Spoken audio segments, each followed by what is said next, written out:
Yun, alis muna kami ngayon. Nandito kami ngayon sa Pampanga. Kasi wala nga akong RFI. Nanghiram ako dito sa tropa natin kay Sir Nick Jayron Thomas. Punta tayo sa doon ba sa bayan. Doon. Hiramin natin. Kukunin ko yung RFI niya. Sabi ko, peram na lang. Para masubukan lang. Yung comparison lang. Hindi naman para kung sino mabilis. Pare-pares naman Rusi.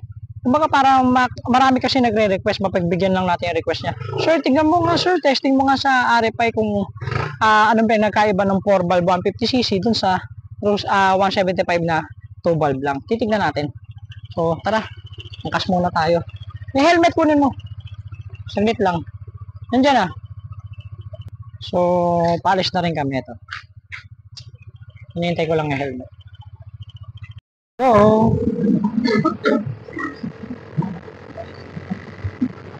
Dito na tayo kay Sir. Ito na, yung hinihiraman ko ito. Yung si tropa, hello. Hinihiram tayo dyan eh. Ito yung RFI. Bro, ito yung may-ari ng RFI. Anong pangalan mo tol? Kenneth. Si Sir Kenneth, ay hiramin ko. Ipa-full tank na lang natin to pagtapos. Hiramin natin for comparison lang. And testing na rin yung adventure. Nandito tayo ngayon sa Pampanga. Testing natin yung mga motor. Yan, sila mga taga-Rusi din sila. Way back no. Ayan kay Sir, anong full name mo tol? Thomas. Ay, si Sir Tomas ito. Si Sir Nonoy, ayan. OIC dati ng ano yan, ng Rusi no. Dapat ito, mga Rusi din sila. Ngayon pinahiram nila tayo ng RFI. Testing niya.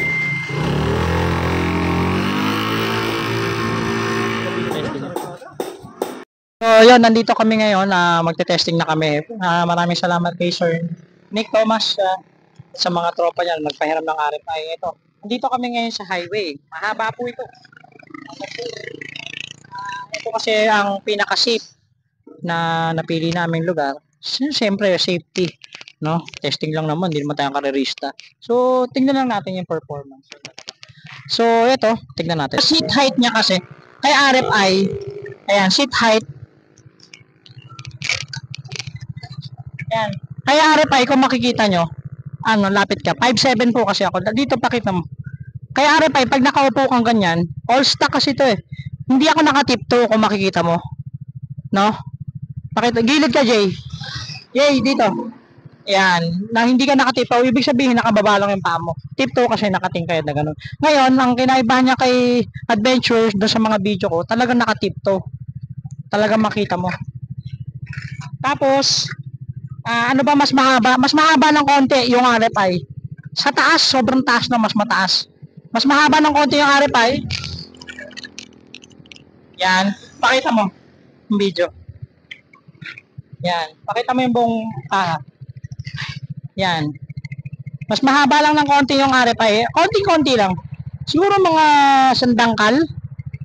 Kung i-kumpara mo. Yun lang naman. So ano, test ride na tayo. So wala naman, puro Rusi din naman ang gumawa ang naglabas. So comparison lang kasi marami po nagre-request para mapagbigyan lang natin yung mga nagre-request. Sir, tignan mo nga yung pinagkaiba ng comparison ng 150cc na 4 valves sa 175 na 2 valves lang na FI. So testing na natin, tara. All stock, hindi pa nabubuksan pati itong RFI. All stock lang din itong pinahiram sa atin. So tignan lang natin para pair. SG. So tignan natin basta safe. Pag hindi safe, bitaw okay lang. Ulit na lang natin. Testing natin, pantay mo Pantay ka. Pantay ka. Pantay. Ha? Okay na? 1, 2, 3, go!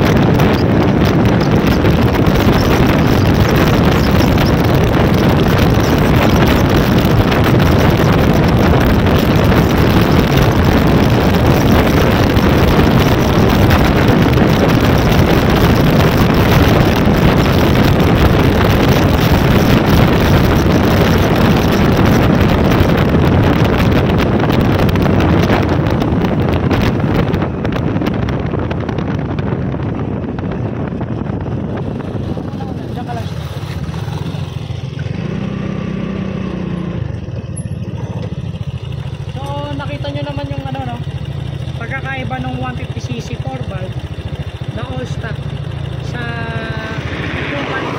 2 valves lang ng kahit 175cc siya 2 valves 150cc 4 valve. So malaki yung diferensya, nakita nyo naman yung takbuhan, no? All stock sila parehas.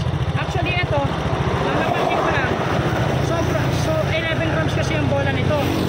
So 11 grams sobrang gaan, ang bilis niyang kunin nung 100. Pero pagdating ng 93, 95, tukod na, tumutukod, ang ganun niya na lang mabagal, sobrang bagal bago niya makuha yung top speed ng 100 lang isa agad. 86 kilo ako, ikaw ilang kilo ka? 59 kilos, almost, sabihin na natin 60 ka, 86 kilo ako, mabigat pa rin ako sa'yo sobra, kasi malaking factor yun yung binubuhat ng motor. So 86 kilo ako, 59 kilos ka lang, malayo diferensya. But still, kita mo yung comparison nung takbuhan niya, malayo. So ngayon wala pa tayong na ano dito. So ngayon yung sinasabi ko, pagdating ng 95 tukod, tapos tumatakbo siya ng dahan-dahan. Ang bagal niya umangat, dapat kasi 96, 97, 98, 99, 100. Ganon, di ba? Pero sa kanya, iiwanan kanya na. Sobrang bilis na kunin yung 100. So dito palagay ko konting modification lang sa Civic. tapos yun, dagdag lang tayo ng konti ng bigat ng bola. Nang palagay ko try natin sa 13, iwan natin yung 11 tatlo, dagdag tayo ng konting bola para mas pumukol lang, mas pumukol pa, mas mabilis na pang kunin, kumaga tumap speed kasi tumutukod siya. So may mga babaguhin tayo, kaya nga sinusubukan natin para alam natin yung mga gagawin natin. So pero sa performance wala akong masabi, yung 100 ang iiwan talagang pag sinabing arangkada, kumbaga ito pag ginamit mo sa Metro Manila, goods na goods. Ngayon kailangan mo na magdagdag ng bola nga, kasi nga pagkaya niya pag biyahe ka na ng probinsya, hanggang 100 lang, 101, 102, ganon, malayo. So konting dagdag lang tayo, pero sa takbuhan kita nyo naman yung diferensya. So panoorin ko lang yung video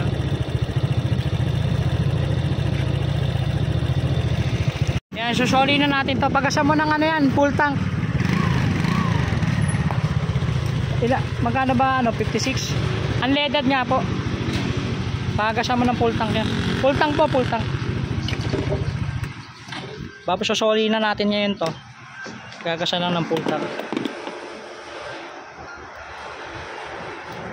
Ilang liters ba yan? 5? 6? Mga ganun. Mga ganon. Magkano full tank niyan? Bili tayo tubig natin yun. Oh, bili tayo. Full tank. Nasa ano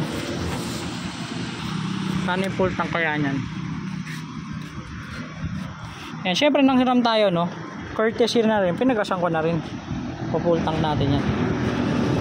Eto, ang hirap full tank nito, 11 liters to. Ito siguro mga sa 400 siguro ang full tank yan. Malapit na pala. Hindi pala. Pasakto mo ng 350 bro. Ay hindi abot. Ay hindi na kasya. 300 ang full tank niya. Sabihin natin 350. Full 350, sabihin na natin 350 ang full tank niya.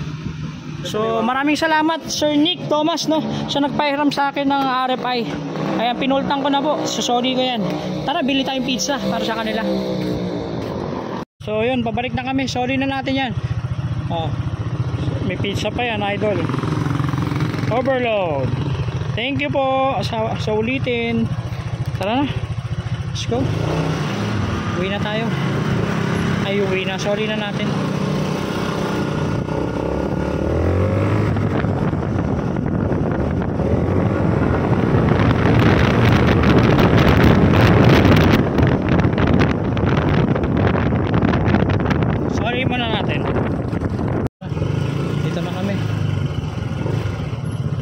Bro, ayos na.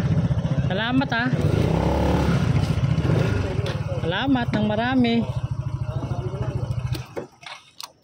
Ayan. Ano, ayos na. Comparison po. Malaki. Malaki yung comparison. Sobra pong laki ng comparison na. Iba talaga pag 4 valve. Talagang maano. Talagang Dal, ano yung pang merienda nyo si, ano? Tawagan ko muna na Sige, okay kaalis lang. lang. Okay lang, okay na yan. Bro, salamat ha. Salamat, oo. Ito yung susi. Hindi, okay na bro. Pakisabi na lang, salamat. Oo, Thank you so much. Pinano ko sa... Salamat sa blessing. Hindi, walang salamat. Okay, God bless po. God bless. Pre, salamat. Tapos pinultang ko na rin. Ha? Talagang sagad yan, full tank. Salamat po. Thank you po. Sir, thank you po. God bless po. Salamat. Kasi yung kapatid ni Sir Thomas. Oo nga talaga.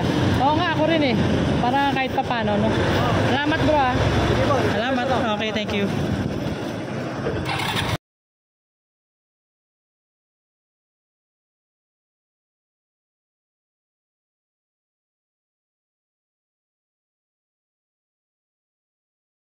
So yun, makauwi na rin ako. So once again, maraming salamat kay Sir Nick Thomas, kay Sir Kenneth, yan, sa mga nagpahiram sa akin sa kapatid ni Sir Thomas. Nagpahiram ng RFI kanina, maraming salamat. So, yan, napagbigyan ko na rin yung mga naka-RFI na nagre-request ng TS, ng comparison nila doon sa RFI. Yun, at least nabigyan natin ng ng sagot yung mga gusto nila. Yun na nakakapagod din. Ito, relax muna. So, ito siya. Pahinga. So, yun. Ano pa ba next natin? Next natin, modification na. At least ngayon, alam na natin yung mga babaguhin natin. Yung mga dapat natin idagdag. Yun. Ngayon, ayun na yung next natin. Part 4. Yun. So, may comparison na tayo ng video. So, dapat mas malagpasan natin yon. So may video tayo. So sa part 4 na yon, modify na. Kaya na natin, i-upgrade na natin yung mga CVTs niya, flyball, yung mga flyball, timbang ng bola, i-adjust na natin. Yun na, para makuha natin yung mga pumukol. Pero kung sa dito sa Manila, kung sa Manila ka lang, all goods na, wala ka nang babaguhin. Pero syempre kung ikaw ay taga-probinsya, malalaki ang daanan. Kasi ako, literally, taga-Manila ako. So, yung takbuhan niyang yon, napakabilis kunin ng 100. All goods na yon, wala ka nang babaguhin. As in, wala na. All goods na yun. Unang-una kasi, hindi ka rin makakapagpatakbo ng 100. Maynila, 100. O, kung di pagkakamali mo, salpok ka. Wala na, kikita na kayo ni San Pedro. So once again, maraming salamat po sa mga nagtitiwala, sumusuporta. Yun, yun lang, nagtitrip lang din ako gumagawa ko ng video. Tsaka bihira ako gawin to. Dati mahilig ako. Ngayon, bibideo na lang ako kapag may natagpuan kaming bagong kaalaman, bagong ganto, bagong ganyan, ganun na lang. Hindi ako madalas mag-video Una, syempre, gahanap buhay tayo, Hindi naman pwedeng puro nakapokus tayo sa ganito. So, yun lang, binibigyan ko lang ng entertainment yung mga talagang solid na sumusuporta sa atin. So, ngayon, sa mga bashers, wala naman tayong magagawa. Pero, malay mo naman, di ba? Yung bashers maging kaibigan din natin. So, yun. Yun nga, sabi nga nila, di ba? May mga taong magugustuhan ka. May mga taong hindi ka magugustuhan. Okay lang yun. Which is okay. That's normal. Hindi mo naman kailangan pilitin lahat. Importante, may mga taong nagtitiwala sa iyo. So, yun. Goodbye. Thank you.